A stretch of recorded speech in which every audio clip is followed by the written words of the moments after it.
Hello everybody, welcome to That's Football. I'm Mark Goldbridge and I can't believe it. Two big topics to discuss. We'll be picking up on the meltdown from Liverpool fans about Trent's departure. How would you feel about Trent if he was leaving your club, having been there for so many years, and he's leaving for nothing in his mid-20s to go to Real Madrid? We'll talk about that in a minute, but I want to start off with this incredible story that's come out today that the winners of the Club World Cup will earn around £100 million, almost the same as what you earn from winning the Champions League.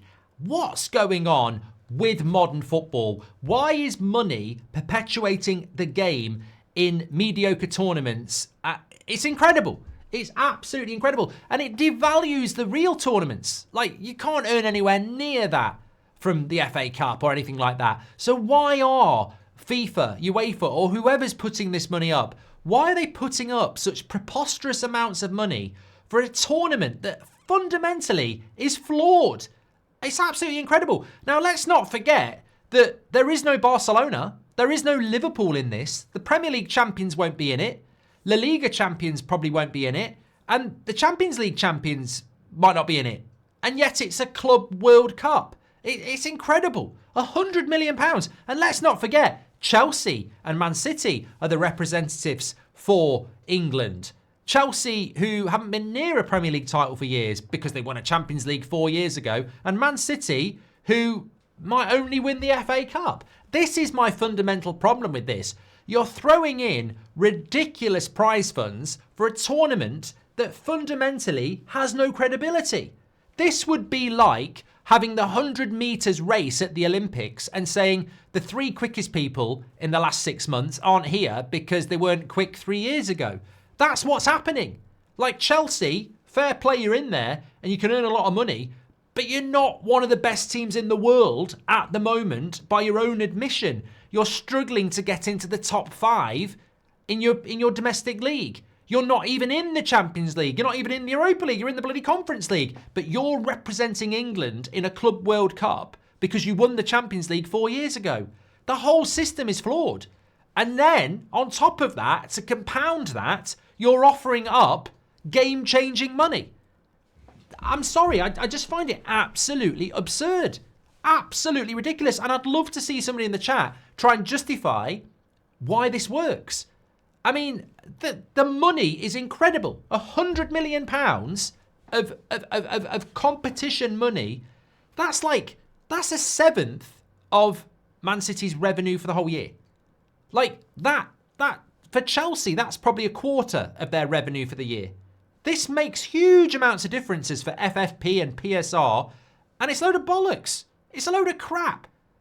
The Club World Cup should be the best teams in the world playing for that amount of money. If you're going to throw up significant funds like that, you better make sure your tournament actually has credibility. It doesn't. It simply doesn't. So I don't actually have a problem with the Club World Cup. I don't. I think there's too many games, and I think that's the problem. But if you're going to do a Club World Cup and you want people to watch it, put the best bloody clubs in the world in it.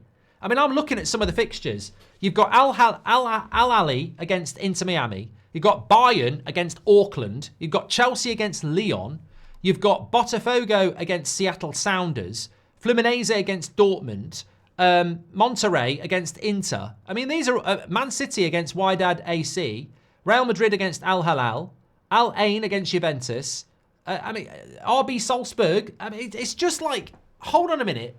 There literally is a shitload of games. Like, there are so many games. And out of the first 20 games, the only 2 games that sort of stand out a little bit are Atletico Madrid against PSG. And I'm still going down now. I literally can't find any group games that are Bayern against Boca Juniors, maybe. That might be quite interesting. And there's about 30 games in the group stage here. And you're like, Benfica Bayern? Mate, you are scraping the barrel if you are getting excited about this. It is an absolute farce. And I think that's why they're throwing money at it. Because they realise that the fundamental core of this tournament is that, realistically, I think people will watch any old shit. You know, I get up at 3 o'clock in the morning to watch Man United play a US tour game when we're just going to play the kids. People will watch it, but this ain't the Champions League. This ain't the World Cup.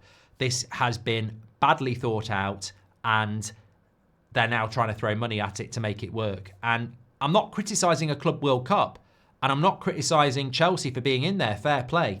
But the money you're going to earn out of this, there has to be an element of fairness, and it's not fair. It's not fair to publicise and hype up a tournament that's got no integrity to it. Like, Liverpool and Barcelona are two of the best teams in Europe at the moment. Why are they not in the Club World Cup? And this is why this tournament's going to fail, because it's going to keep happening again and again and again. You can't let the Champions League winner from 4 years ago go to a Club World Cup 4 years later and then not have the best team in England in it. I mean, realistically, Arsenal have been the second best team in England for the last 3 years. They're not in it. Liverpool are going to win the league. They're not in it. We've got Man City, who fell off, and Chelsea, who've not been really near it for 4 years, as the two English representatives. And we are fundamentally a Premier League channel. Our two representatives in a Club World Cup aren't even the two best teams in the league. And the same thing's going to happen in La Liga with Barcelona as well. So it just leaves a bad taste in the mouth. I like the concept. I think we've got too many games.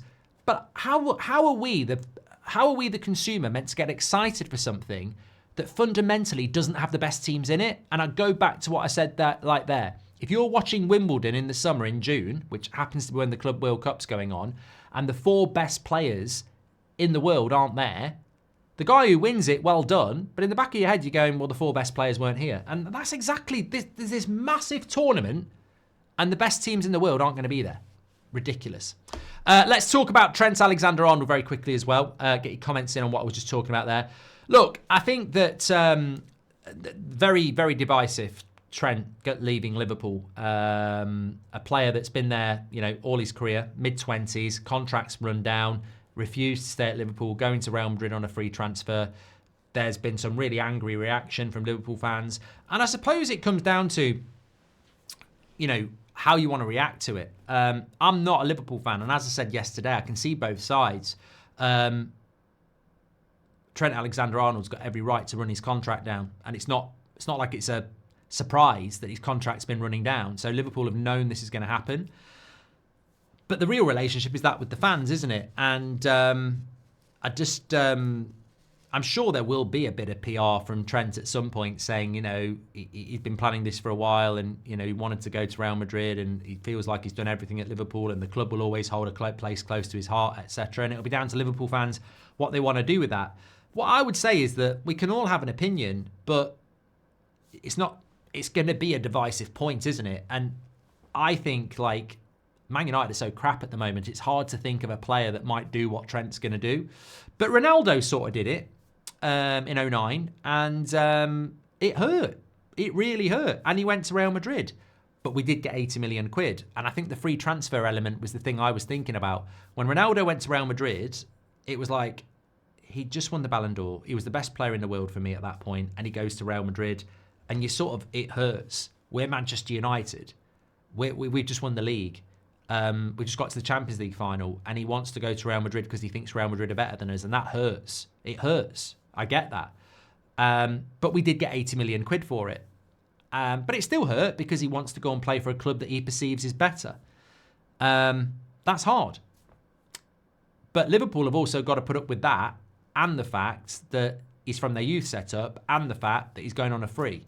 So you don't even get the money to reinvest. You get absolutely nothing other than what he's done for you over the last few years. So I get the frustration, but you also have to respect the fact that it's up to the player what he wants to do. So I'm not going to sit here and disrespect either side of the argument. I think you can understand why some people are unhappy, and you can understand why some people just want to move on.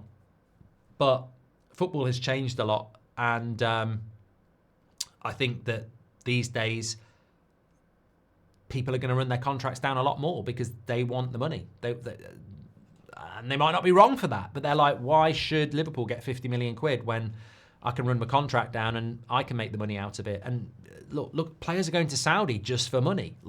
It's the world we live in. My personal feeling is if it was happening at United and we were in that situation, I probably initially would be quite pissed off because I'd be like, we're getting nothing for you. without literally getting nothing for you, and this has been your platform. The flip side to that coin is, look at what I've given to you. If you wanted to keep me, give me $500,000 a week or something like that. So there's always a flip side, is what I'm trying to say. But you can't argue with the fact that it's not cut and dry, is it? Like there are valid reasons why people would be pissed off. So let your comments in. Thanks everyone for watching. Make sure you smash a like on the video and subscribe. Really interested to see what your opinions are on these two big topics. I'll speak to you on the next one.